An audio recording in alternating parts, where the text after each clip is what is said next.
Bonjour à tous, c'est Willy Cap. Aujourd'hui, nouvelle vidéo. Dans cette vidéo, on va évidemment réagir à la victoire de Donald Trump. Donald Trump a gagné, ça y est, c'est officiel, face à Kamala Harris. Kamala Harris, en même temps, bon, ils ont foutu Kamala pour remplacer Biden au dernier moment, 3 mois avant l'élection. La meuf, bon, elle est mauvaise partout. Alors, quand elle parle, c'est pas bon. Quand elle est présente tout court, c'est pas bon. En plus, c'est une indienne, africaine, on ne sait pas trop ce que c'est. Elle se présente comme noire, mais elle est indienne. Enfin, c'était un peu. On peut même se demander si c'était pas prévu par l'État profond de mettre en avant une personne aussi mauvaise parce qu'elle s'est pris une branlée en plus. Hein. Ça s'est pas joué à peu, hein, ça s'est vraiment pris une branlée quoi. Donc bravo Donald Trump. En plus, je crois que les États dans lesquels il avait perdu, où il n'avait pas eu suffisamment de votants à l'élection dernière, eh ben là il les a eu, ce qui prouve que tous les votes, ça c'est l'Observateur même qui le disait sur Twitter, tous les votes des prolos un peu hispaniques, asiatiques, enfin toutes les populations immigrées assez pauvres qui avaient voté avant pour Biden, finalement ont voté pour Trump. Donc ils ont bien été déçus du mandat de Biden, ce qui prouve qu'en France ça peut peut-être venir. Il faut comprendre que les États-Unis ont toujours 10 ans d'avance sur la France, donc peut-être que chez nous, les mecs de gauche un peu immigrés qui pensent que Marine Le Pen c'est la moustache, tout ça, et ben peut-être qu'ils finiront par voter pour elle. Bon, bien que moi, Marine Le Pen, Macron, quoi que ce soit, je n'y accorde que très peu d'importance. Pour moi, ce sont tous les mêmes, en France en tout cas. Pour ce qui est des États-Unis, on va y revenir. Bien qu'il ne faut pas se réjouir non plus de Trump, mais c'est quand même bon signe. On va en parler dans la vidéo. On va commencer par cette petite vidéo. C'est une compilation de toutes les personnes qui pleurent suite à l'élection de Trump, c'est à mourir de rire. Bah oui, c'est comme le titre de la vidéo, hein, Donald Trump fait pleurer les gauchistes. Donc,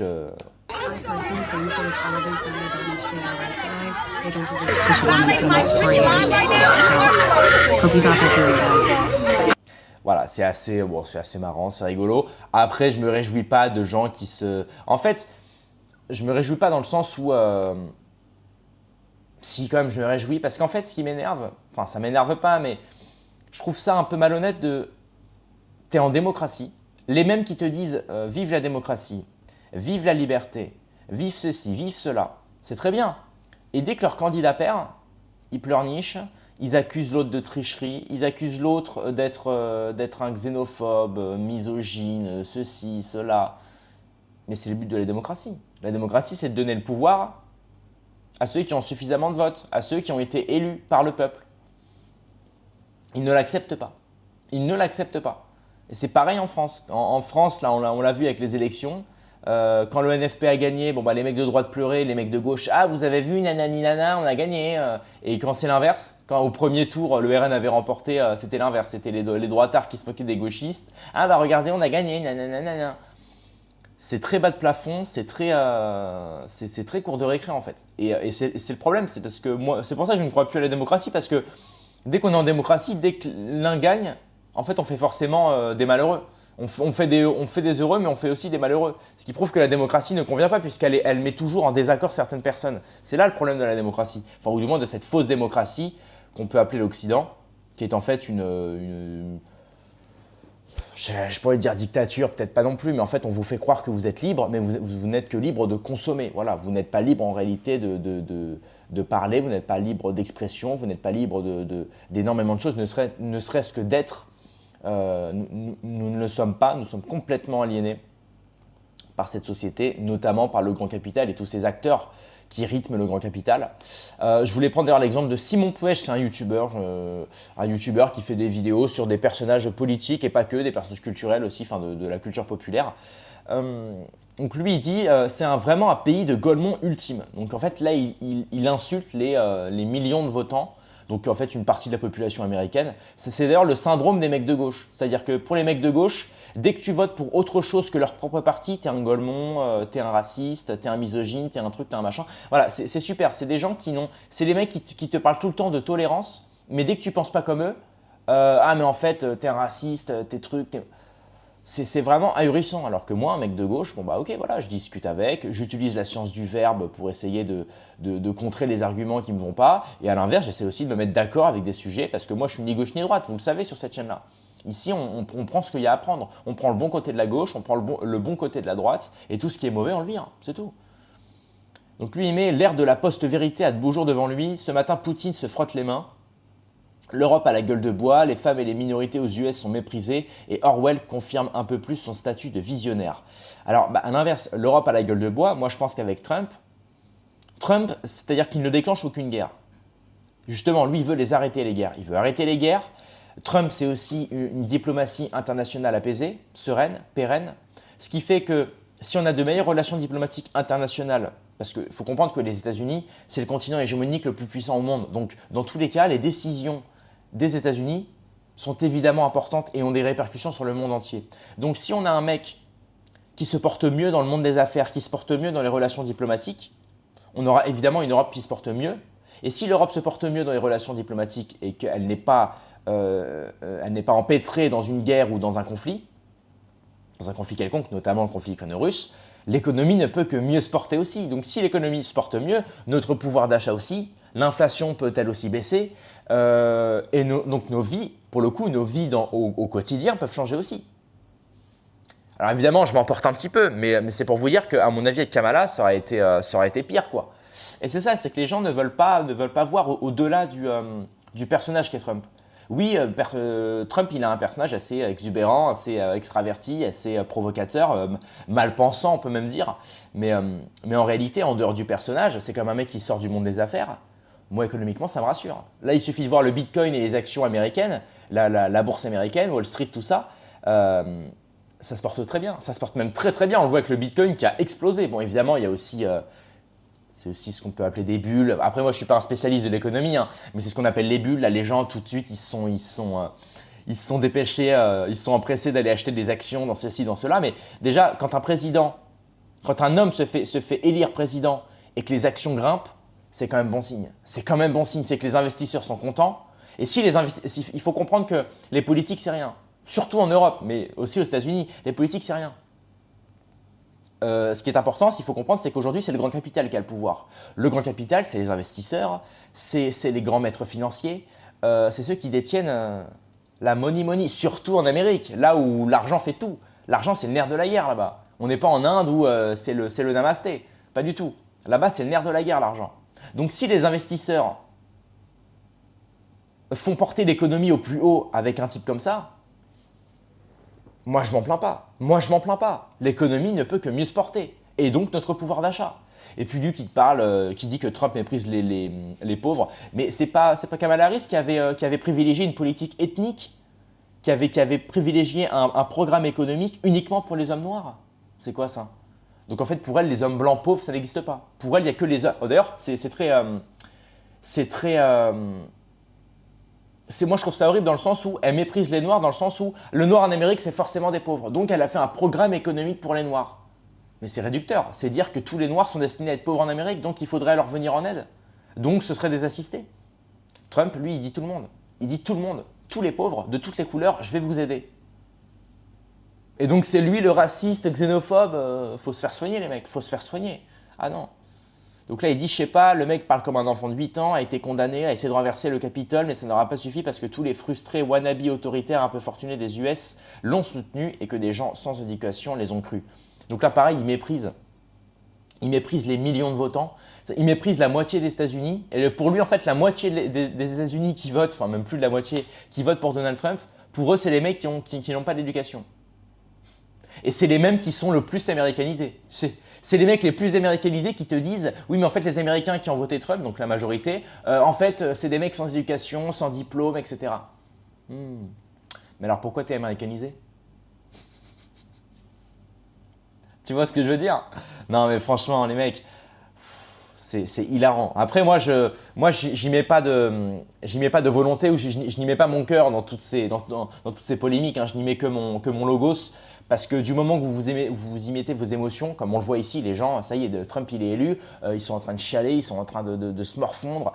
Bah non, là franchement vous mettez de l'énergie dans des choses complètement lénifiantes, dirais-je. Bref, pas de panique, un abruti de mon âge, aux abonnés absents de ce pourquoi il a été élu, ignorance. Bon, bref, toi tu m'as saoulé, on va passer au prochain tweet. Elon Musk.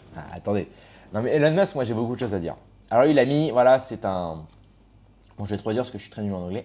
C'est à nouveau le matin en Amérique. Voilà, donc là, il appelle un peu un jour nouveau. Hein. Il dit, voilà, on revit.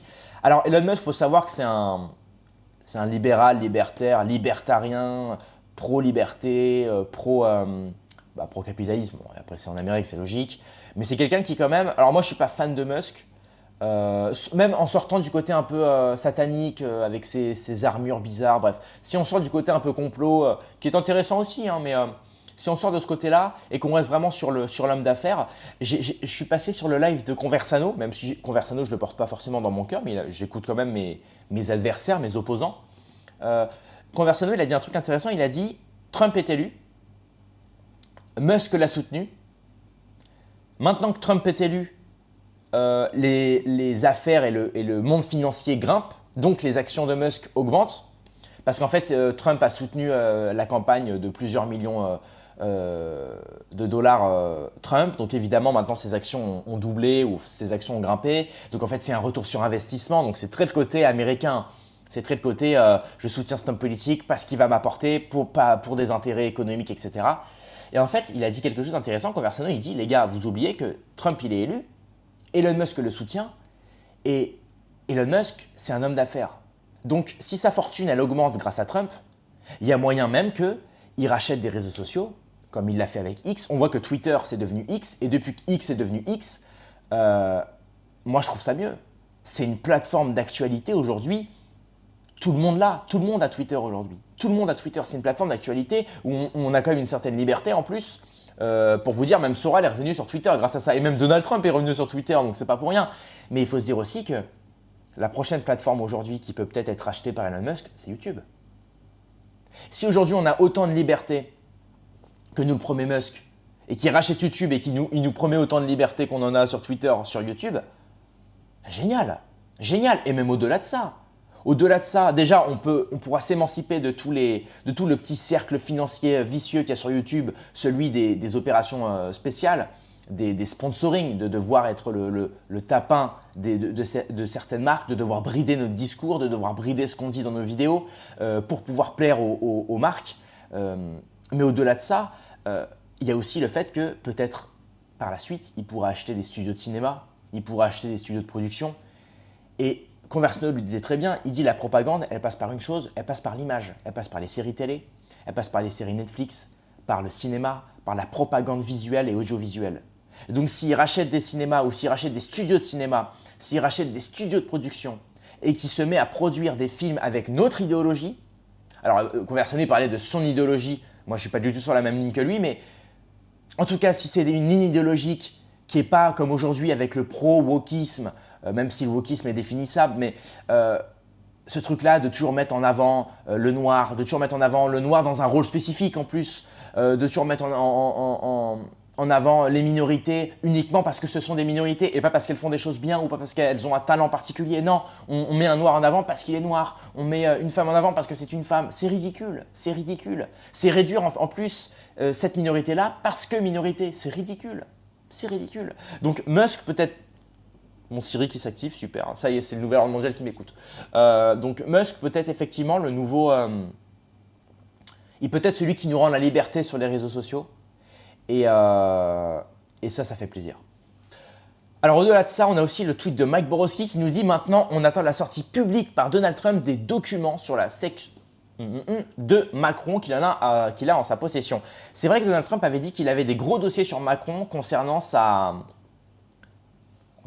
penchants de Macron. Évidemment, on pense tous que c'est le dossier Jean-Michel Trogneux, le dossier Brigitte Macron, ce qui n'est pas impossible. Maintenant, bon, on verra. On verra. Macron a félicité Trump, donc je pense que Macron va bouffer dans la main de Trump, hein, clairement. De toute façon, il n'a pas d'autre choix là. J'avoue qu'il n'a pas d'autre choix. Donc on verra. On attend aussi. Puis il a dit aussi qu'il allait sortir la liste de P. Diddy et la liste de Epstein. Donc, s'il sort la liste d'Epstein, c'est beau. C'est beau parce que ça fait des années qu'on attend. Ça date déjà de 2019, si je ne dis pas de bêtises, 2020. Et peut-être qu'aussi l'affaire P. Diddy va avancer avec Trump. Donc, on va voir. Franchement, on va voir. Ensuite, on a cette vidéo d'un rabbin. Le rabbin, c'est qui? Rav Ron Shaya. Bah oui, il est connu, lui. Vous le connaissez tous. Hein. qui a dit qu'il avait été élu pour accélérer la venue du Mashiach. On va écouter ça.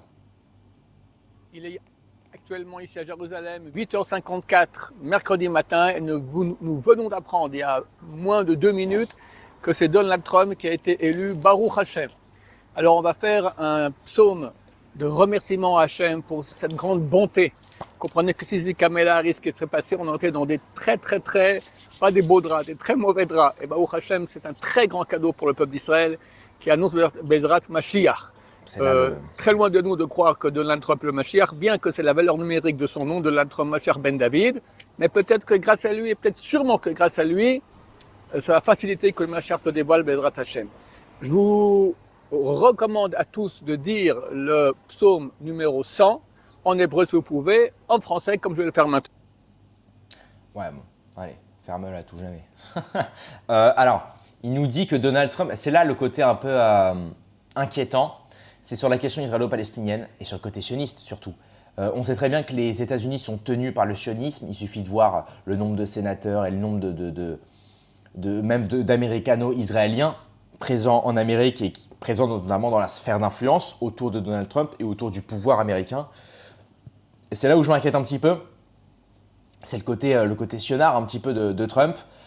En plus, c'est vraiment un des candidats les plus sionistes. Donc, c'est vrai qu'en plus, moi, quand je me suis réjoui de la victoire de Trump, la plupart des gens m'ont dit « Mais alors, ça y est, t'es pro-israélien, nanani, nanana ». Bon, c'est les gens qui comprennent un peu, qui voient un petit peu trop les choses de manière binaire.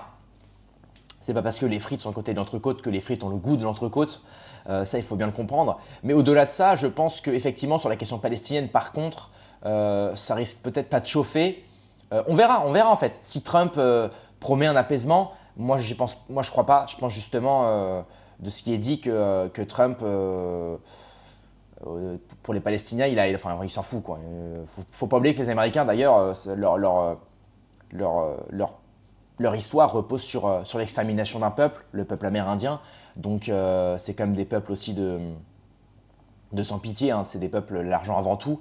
Donc il faut comprendre les intérêts américains. Est-ce que l'Amérique a intérêt à soutenir Israël, financièrement parlant, ou elle a intérêt à soutenir la Palestine, financièrement parlant, quand on sait que les États-Unis sont empêtrés de sionistes et comme je vous l'ai dit, il y a beaucoup d'américano-israéliens aussi dans la sphère politique de pouvoir et dans la sphère autour de Donald Trump. Il y a aussi énormément de sionistes. Donc malheureusement, je pense que pour la question palestinienne, mais j'ai envie de vous dire, Kamala Harris, ça aurait été pareil. Ça aurait été pareil.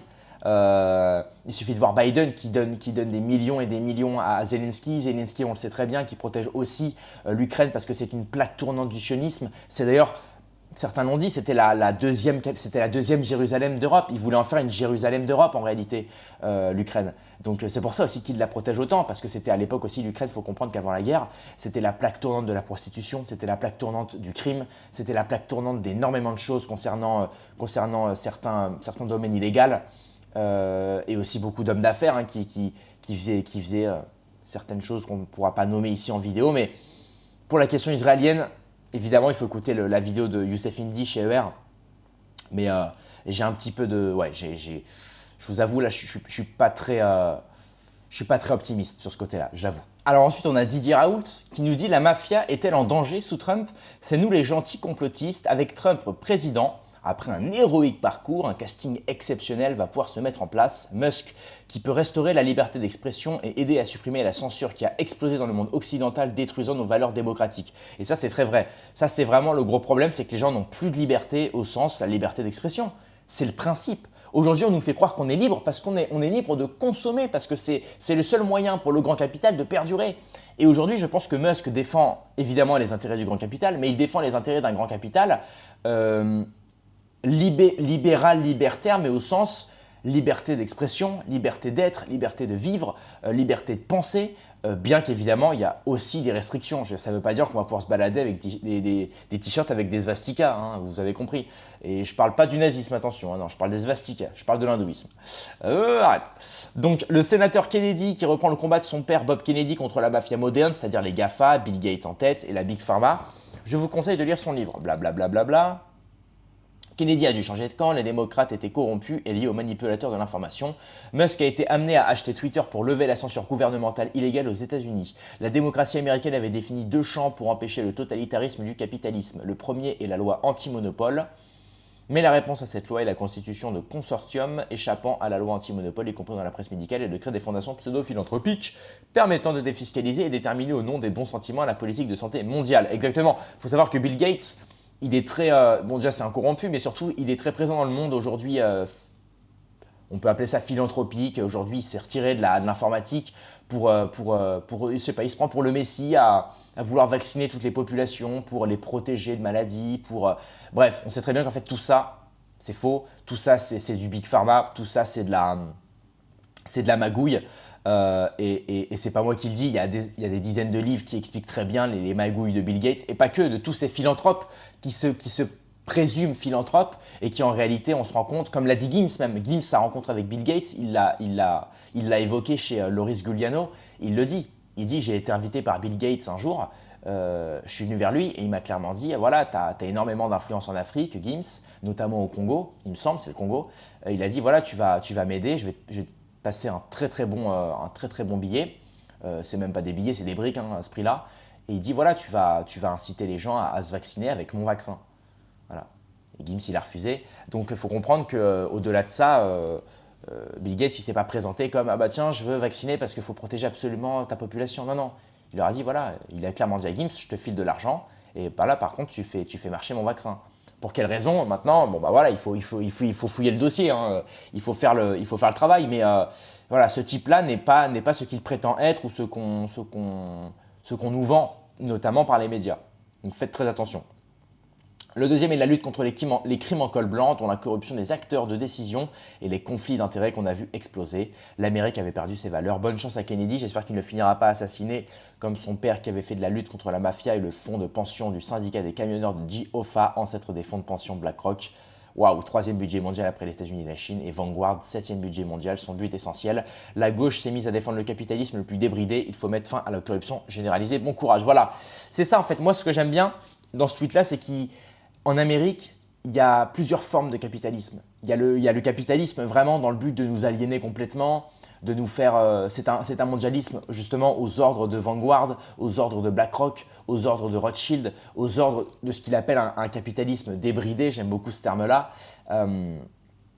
Un capitalisme complètement dans la déliquescence et la déchéance. Et de l'autre côté, on a Musk qui défend aussi un capitalisme, on va pas se mentir. De toute façon, c'est les États-Unis, encore une fois, je vous l'ai dit les gars, l'argent c'est le nerf de la guerre, surtout en Occident. Mais il défend un capitalisme, j'ai envie de dire, un petit peu plus sain. C'est pas forcément le plus sain possible, mais c'est toujours plus sain que ce capitalisme qu'il appelle débridé, qui est grandement lié à la corruption, comme il l'a dit, avec la famille Kennedy qui s'est battue toute leur vie contre cette mafia capitaliste et qui ont très vite mis fin à leur tentative justement de démantelage politique et économique, évidemment en assassinant le Kennedy, le frère, enfin bref. Donc c'est assez troublant. Et Raoult, bravo, hein. Même si Raoult on aime ou on n'aime pas, c'est un tweet assez sympathique. Et on va finir sur ça, évidemment, sur un petit mème, Zelensky qui appelle les États-Unis, la Maison Blanche, qui dit « Est-ce que ma monnaie arrive? Est-ce que mon argent arrive ?» Et Trump qui lui dit « Arrête de faire foutre ». Et Zelensky qui pleure et Trump qui rigole, voilà. C'est un peu la conclusion de cette vidéo. Bah oui, il faut comprendre que moi je suis content sur ça, c'est que sur l'Ukraine-Russie, il y a de grandes chances que… Alors il avait dit qu'il arrêterait le conflit en 48 heures. Là, vous allez voir tous les gauchistes qui vont dire « Bah alors, le conflit il n'est pas arrêté, bah alors Trump il n'a pas tenu ses promesses, bref. C'est des gens qui ne savent pas ce qu'est la politique. En tout cas, on peut s'attendre à ce que entre Trump et Poutine, il y a un dialogue, un véritable dialogue, avec Zelensky aussi, et qui est peut-être un apaisement, qui est peut-être pas un traité de paix ou non, je pense pas, mais en tout cas, il y aura un véritable apaisement. Donc évidemment, l'Europe ne peut que mieux se porter, parce qu'évidemment, il y aura peut-être moins de sanctions, il y aura peut-être moins de pression, il y aura peut-être moins d'intérêts économiques et d'intérêts financiers. En tout cas, c'est tout ce qu'on espère. Et voilà, la conclusion, c'est Trump, Il ne faut pas non plus voir en lui un Messi, il ne faut pas voir en lui un quoi que ce soit. Maintenant, il ne faut pas être dans le binaire à dire Trump, complotiste, pédo, truc, machin, je sais pas quoi, comme ils le font tous, là, les surcomploteurs, moi je les appelle. Il faut arrêter avec ça, il faut arrêter de penser de manière binaire, il faut penser rationnel, il faut penser surtout politique. Il faut penser du prisme américain. Il ne faut pas le penser avec le prisme occidental, nouvel ordre mondial, tout ça. Non, il faut penser avec le prisme américain. Le prisme américain, l'argent, c'est le nerf de la guerre. Il faut comprendre que Donald Trump, il défend aussi les intérêts de l'argent, il défend aussi les intérêts financiers, mais comme avec Musk, c'est des intérêts financiers un petit peu plus sains que ceux qui le sont actuels. Je vais reprendre le terme de Raoult, hein, le capitalisme débridé, j'aime beaucoup ce terme. Donc voilà, c'est tout ce que je peux vous dire. Maintenant, nous, la situation, elle est en France. Il faut comprendre qu'on est en France. La situation en France, on l'attend aussi. Comme on le sait, l'Amérique a toujours 10 ans ou 15 ans d'avance sur la France, donc on peut peut-être espérer que pour 2027 ou 2032, il y ait un Trump français. Pour l'instant, je ne vois personne, mais qui sait, ça peut toujours arriver. Voilà, c'est tout pour cette vidéo. Rendez-vous dans quelques heures à demain. Mettez un like, abonnez-vous, on est bientôt 40 000 abonnés, ça fait plaisir. Rendez-vous dans quelques heures à demain pour une prochaine vidéo. Paix et mort sur mes amis et mes ennemis, et surtout sur mes ennemis.